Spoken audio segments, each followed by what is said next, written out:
2 দিনের ছোট্ট একটু ছুটি পেয়ে চলে এসেছিলাম বাসায়। আবার চলে যেতে হবে এই ভেবে সকাল থেকে অনেক বেশি খারাপ লাগছে।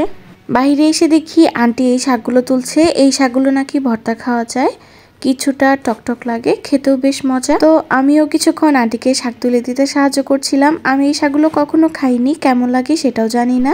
এইদিকে আমাদের মাইশা বেবিটাও শাক তুলছে। তো এই শাকগুলো ভর্তা করে আন্টি আমাকে দিয়েছিল, খেতে বেশ মজা লাগে। এই শাকগুলোর নাম কে কে আপনারা জানেন কমেন্ট করে জানাবেন। আমার আম্মু এই সিজনে অনেক বেশি ফুলের গাছ লাগিয়েছে।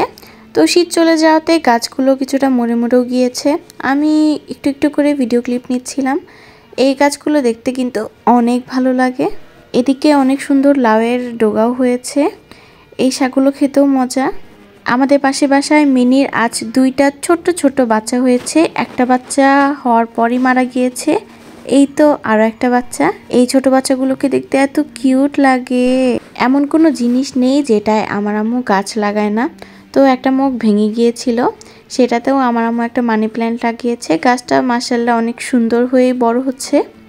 তো এখানে কিছু পাতা মরে গিয়েছিল, সেটাই আমি ক্লিন করে দিচ্ছিলাম আর পাতাগুলো পরিষ্কার করে দিচ্ছিলাম। এই গাছের পাতাগুলো যত পরিষ্কার থাকে তত বেশি দ্রুত বড় হয়।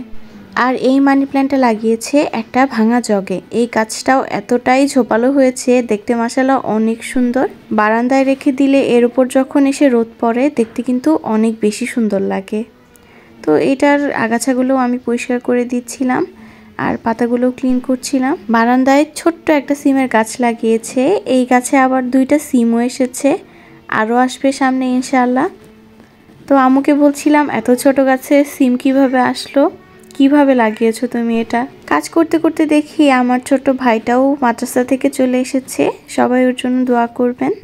সারাদিন আর অন্য কোনো ভিডিও ক্লিপ নেওয়া হয়নি। সন্ধ্যায় আমি আর আমার ভাই নীরব মিলে চলে গিয়েছিলাম শিল্প ও পণ্য মেলায়। মেলাটা অনেকদিন আগেই স্টার্ট হয়েছে, যেহেতু আমি ছিলাম না এই কারণে যাওয়া হয়নি। একদম শেষ পর্যায়ে এসে আবারও চলে আসি মেলাতে। প্রথমেই ঢুকলাম একটা সালোয়ার কামিজের দোকানে। এখানে বিভিন্ন রকমের সালোয়ার কামিজ সেল করছিল, বাট একটাও নেওয়ার মতো ছিল না, একটাও আমার পছন্দ হয়নি, ভালো লাগেনি। এমনি জাস্ট ঘুরে ঘুরে দেখছিলাম। এরপর চোখ পড়ে আমার এই দোকানটায়। এই দোকানটার প্রত্যেকটা জিনিস এত সুন্দর ছিল। হোম ডেকোর আইটেমগুলোও সুন্দর ছিল, আবার মাটির যে পাত্রগুলো আছে সেটাও অনেক বেশি ভালো লাগছিল। এই ল্যাম্পটার দাম চাচ্ছিল 950 টাকা আর প্লেটগুলো 150 টাকা আর কাপগুলো চাচ্ছিল 120 টাকা করে। উনি 100 টাকা পর্যন্ত দিবেন বলেছেন। এখান থেকে কিছু নেইনি। তারপর চলে যাই এই ক্রোকারিজের দোকানে। এখানে কাপগুলো নর্মাল লেগেছে আমার কাছে, খুব বেশি আনকমন কিছু ছিল না। এরপর চলে যাই এই দোকানটায়। এই দোকানের স্ট্রগুলো কিন্তু বেশ কিউট ছিল। এখান থেকে আমি কিছু জিনিস কিনি, সেটা অন্য কোনো ভিডিওতে শেয়ার করব আপনাদের সাথে। এই তো মেলার চারপাশটা ঘুরে ঘুরে দেখছিলাম। আশেপাশে অনেক জিনিস দেখছিলাম, বাট কেনার মতো কোনো কিছুই ছিল না। হয়তো বড় হয়ে গিয়েছি তো তাই এসব জিনিস দেখেই ভালো লাগে, কিনতে আর হয় না। কিন্তু কাচের চুড়ির প্রতি আকর্ষণ আমার কখনোই কমবে না। কাচের চুড়ির দোকানে গেলে আমার চুড়ি কিনতেই হয়। তো এখান থেকে আমি চুড়িও কিনেছি, কোনটা কোনটা কিনেছি সেটাও শেয়ার করব আপনাদের সাথে। তারপর চলে যাই এই খাবারের দোকানটায়। আমার ভাই বলছিল চল ঝালমুড়ি খাই, এই ঝালমুড়িটা নাকি বেশ মজা। তো সে নাকি এর আগের বার এসে খেয়েছে। তো আমরা দুইজন 2টা ঝালমুড়ি নিয়ে নিই। ঝালমুড়িটা বেশ মজা হলেও এত বেশি ঝাল ছিল, খেতে খুবই কষ্ট হচ্ছিল। তারপর হাঁটতে হাঁটতে চলে আসি শেরপুর নবাবী চায়ের এই দোকানটায়। এই মেলাগুলোতে অনেকবার আমি চা খেয়েছি, বাট কোনোবারই খেতে একদমই ভালো ছিল না। ফার্স্টে ভেবেছিলাম চা খাবো না, যেহেতু মজা লাগে না, বাট আমার ভাই জোর করেই চা খাবে। তো তারপর 2টা মটকা চা অর্ডার করি। কিছুক্ষণ ওয়েট করার পর চাটাও চলে আসে। চাটা খেতে কিন্তু বেশ মজা ছিল, আমার কাছে অনেক ভালো লেগেছে। আর বেচারা চা খেতে গিয়ে হাতে চা ফেলে হাত পুড়িয়ে ফেলেছে, কি আর করার। তো আমাদের দুজনের কাছেই চাটা বেশ মজা লেগেছে। এরপর মেলার বিভিন্ন জায়গায় ঘুরে ঘুরে দেখছিলাম। মেলা যেহেতু শেষের দিকে তাই খুব বেশি একটা মানুষ ছিল না। তারপর চলে আসি এই দোকানটায়। এখানে বিভিন্ন ধরনের প্রোডাক্ট সেল করছিল। তো আমরা দেখছিলাম কিছু নেওয়া যায় কিনা, কিছু পছন্দ হয় কিনা, কারণ মেলা থেকে কিছু নিলে পরবর্তীতে সেটা ইউজ করা হয় না, অযথা টাকা নষ্ট।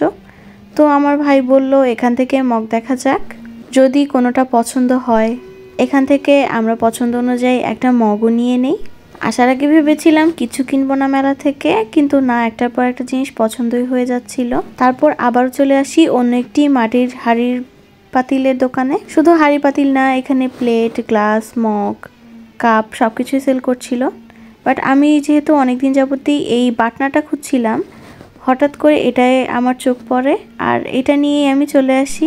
ফার্স্টে ভেবেছিলাম নৌকায় উঠবো, কিন্তু পরে আর ওঠার কোনো ইচ্ছাই হয়নি। আপনাদের সাথে শেয়ার করার জন্য বিভিন্ন ধরনের ভিডিও ক্লিপ নিয়ে রাখছিলাম যাতে শেয়ার করতে পারি।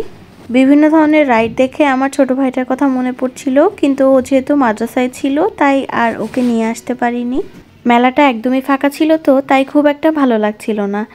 আমরা ঘোরাফেরা শেষে কিছু জিনিসপত্র কিনে চলে আসি বাসায়। ছোট একটা মেলা, ঘুরতে বেশিক্ষণ সময়ও লাগে না। এই তো আমাদের ঘোরাফেরা শেষ, রাতে হাঁটতে হাঁটতে চলে আসি বাসায়। আজ এই পর্যন্তই, আল্লাহ হাফেজ।